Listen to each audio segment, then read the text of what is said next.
ജിയാന് ബോധം വന്ന് തുടങ്ങിയപ്പോൾ തന്നെ കേൾക്കുന്നത് ജോങ് ഫോണിൽ സംസാരിക്കുന്നതാണ്. ജിയാന് കെട്ടിയിട്ടേക്കുന്ന ഫോട്ടോ കണ്ടില്ലേ? എന്തോ അവളെ ചെയ്യേണ്ടത്? കൊല്ലണോ? അവനൊരു സൈക്കോ ചിരിയോടെ തോക്ക് നീട്ടി അവളുടെ അടുത്തേക്ക് വരുന്നു. നീ നീ എന്തിനാ എന്നെ ഒന്ന് പൂട്ടിയിട്ടത്? അതോ, അത് നീ യഥാർത്ഥത്തിൽ സംസാരിക്കാൻ പറ്റാത്തയാണോ എന്നറിയാനാ. എക്സ്ട്രീം കണ്ടീഷൻസിൽ നീ സംസാരിക്കുമോ എന്നറിയാനൊരു ക്യൂരിയോസിറ്റി. അതിനിപ്പോൾ എന്താ? നീ ഇപ്പം ഇങ്ങനെ നന്നായി സംസാരിക്കുന്നത് അതുകൊണ്ടല്ലേ? എന്നോട് നീ നന്ദി പറയേണ്ടതാ. ദേഷ്യം കാരണം ജിയാൻ അലറുന്നു. കൺഫ്യൂസ്ഡ് ആണല്ലേ നീ? ഇവിടെ എന്താ നടക്കുന്നതെന്ന് നിനക്കറിയണ്ടേ? നിന്റെ ചെറിയച്ഛൻ എന്താ ചെയ്തിരുന്നതെന്ന് നിനക്കറിയണ്ടേ? കുറച്ച് നാളുകൾക്ക് മുമ്പാണ് ജോങ് അവന്റെ കൂട്ടുകാരനോട് താൻ ഡാർക്ക് വെബിലെ ഒരു പേജ് ഹാക്ക് ചെയ്തുവെന്നും 5 മിനിറ്റ് കഴിഞ്ഞ് അത് റിക്കവർ ആയെന്നും പറയുന്നത്.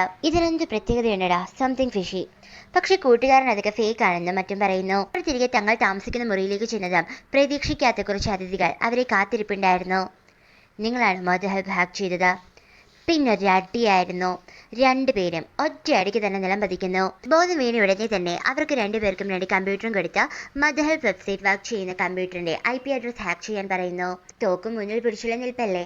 അവർ ജീവൻ മരണ പോരാട്ടം പോലെ ഹാക്ക് ചെയ്യാൻ ശ്രമിക്കുന്നു. 1 മിനിറ്റ് കൂടെയുണ്ട് നിങ്ങൾക്ക്. പെട്ടെന്ന് ജോങ് തനിക്ക് IP അഡ്രസ് കിട്ടിയെന്ന് പറയുന്നു. അത് ചെക്ക് ചെയ്ത് ഉടനെ കൂട്ടുകാരനെ അവർ വെടിവെച്ച് കൊല്ലുന്നു. അവന്റെ ചോര അവിടെ ആകെ ഒഴുകുന്നു.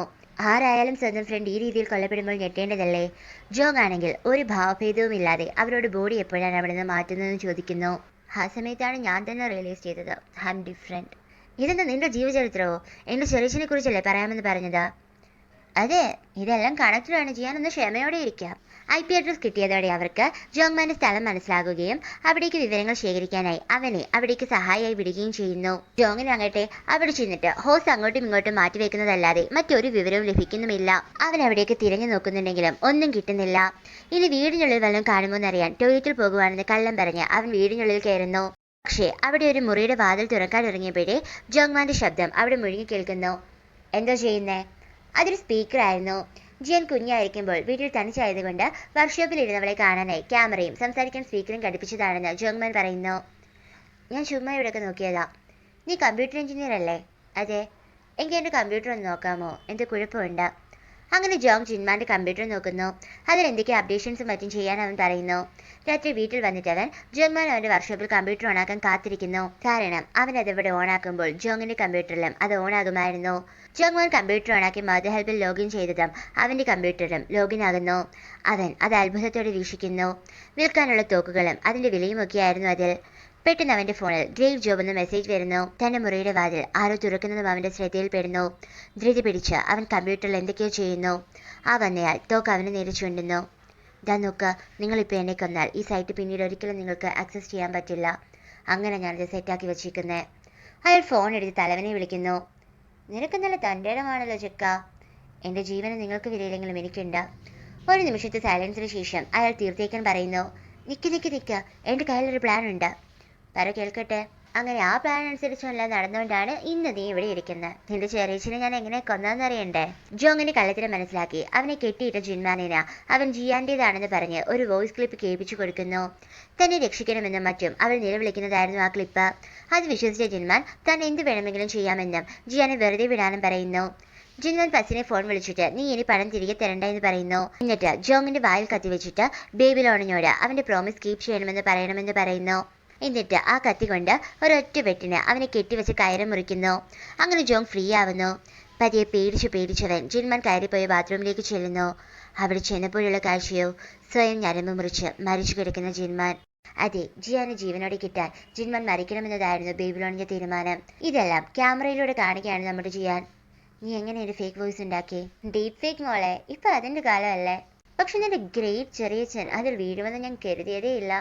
പാവം നിന്നെ അത്രയും മേൽ കയറി ചെയ്തിരുന്നു. ജിയാൻ ഉറക്കെ നിലവിളിക്കുന്നു. അവൾ കരയുകയായിരുന്നു. ബേബിലോൺ പറഞ്ഞപ്പോൾ ഞാൻ കരുതി ഇതൊന്ന് ഭയങ്കര കഷ്ടപ്പാടുള്ള പണിയാണെന്ന്.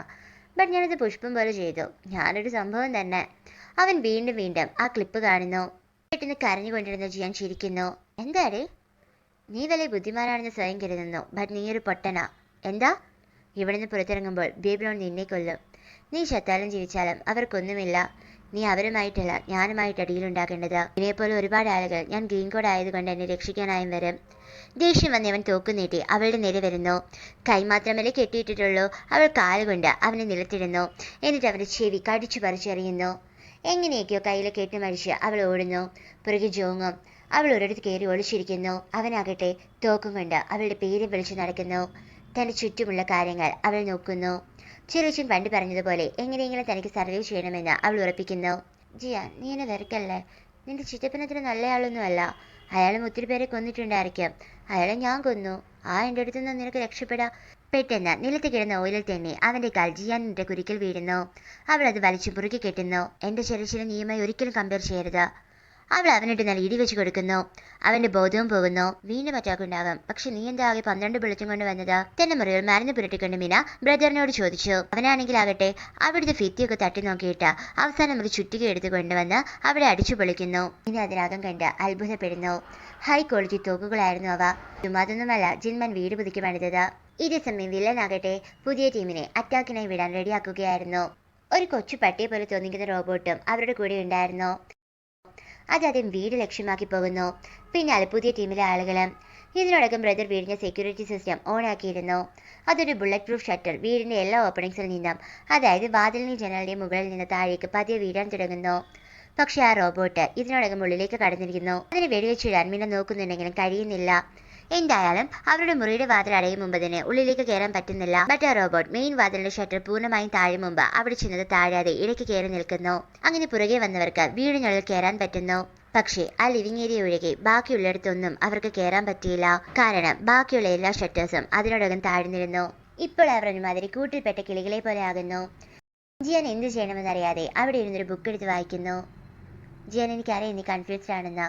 സോറി, ഞാൻ നിന്നെ ഈ പ്രശ്നങ്ങൾക്കിടയിൽ പെടുത്തിയതിന്. നിന്റെ മുന്നിൽ 2 മാർഗങ്ങളുണ്ട്. ഒന്ന്, നിനക്ക് ഇവിടെ നിന്ന് രക്ഷപ്പെടണമെങ്കിൽ പേജ് നമ്പർ 87 പോകൂ. പേജ് നമ്പർ 87 എങ്ങനെ അവിടെ നിന്ന് രക്ഷപ്പെട്ട് പുറം ലോകത്ത് എത്താമെന്നായിരുന്നു എഴുതിയിരുന്നത്. ഒരു സീക്രട്ട് ടണലിലൂടെ പുറത്തേക്ക് എത്താനുള്ള വഴിയും, പുറത്തെത്തിയാൽ അവിടെ ജീവിക്കാൻ ആവശ്യമായ പണവും, പുതിയൊരു ഐഡന്റിറ്റിയും, പുറത്തവളെ സഹായിക്കാൻ തയ്യാറായി നിൽക്കുന്ന ആളുടെ നമ്പറും, ഒരു ഫോണും എല്ലാം അവിടെ ഉണ്ടായിരുന്നു. ഇനി അതല്ല, നിനക്ക് വേണ്ടി പൊരുതുന്ന ആളുകളുടെ കൂടെ നിൽക്കണമെങ്കിൽ ഞാൻ ഓൾറെഡി സീക്രട്ട് ടണലിന്റെ മുന്നിലെത്തിയിരുന്നു.